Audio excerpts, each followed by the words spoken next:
A fragile pause in the war between Israel and Hamas continues tonight, but a war of words over a phrase used in protests illustrates just how contentious things remain, both globally and right here at home. Earlier today, the Council on American-Islamic Relations held a news conference to announce legal action being taken against Edina public schools on behalf of 2 Muslim students who took part in a recent walkout over the war. Kent heard from that organization today. Hi, Kent. Hi, Jana. An attorney for the students who were not named or present today is filing a complaint with the U.S. Department of Education's Office of Civil Rights after they were reportedly suspended for 3 days, not because they protested or walked out of school, but because of the chant that they used.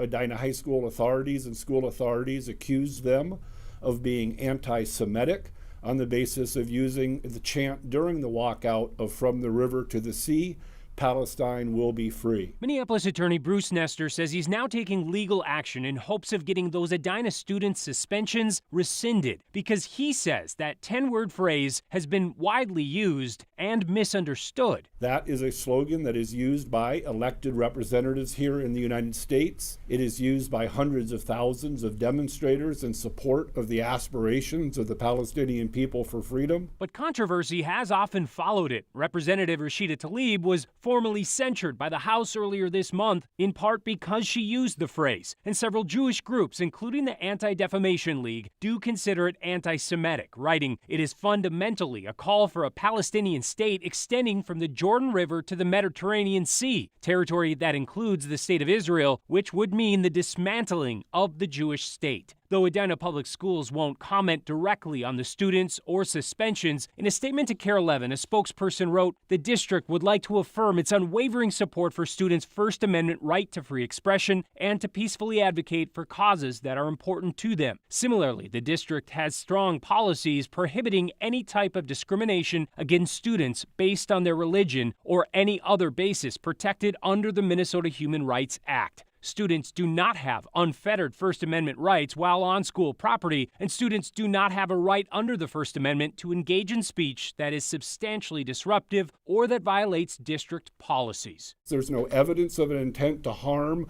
or discriminate or be anti-Semitic. There's nothing that's objectively true about this statement being characterized as anti-Semitic. There's a dispute, and the Edina School District chose to adopt one interpretation of some elements of the pro-Israel community, but hardly a universal one. According to KARE Minnesota, it's also a stand no other district, to their knowledge, has taken. Other students have protested similarly and have echoed the same statements, and those students did not get suspended.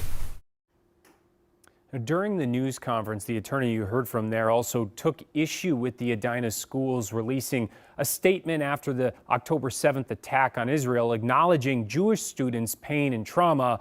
But he said they did not say anything about the difficulty faced by Muslim students after the bombing campaign and loss of life began in Gaza. Jana.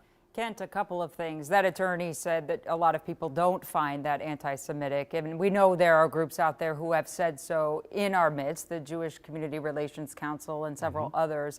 But I wanted to ask you if they tried to settle this between the attorney and the district before they went to the news media. I asked about that today, and the attorney said that they did, in fact, reach out to the school to try to appeal the suspension. He said that was rebuffed by the school. That's something, again, that Edina Public Schools couldn't confirm or deny because they don't comment on these specific cases. Jana. All right, Kent, thanks so much.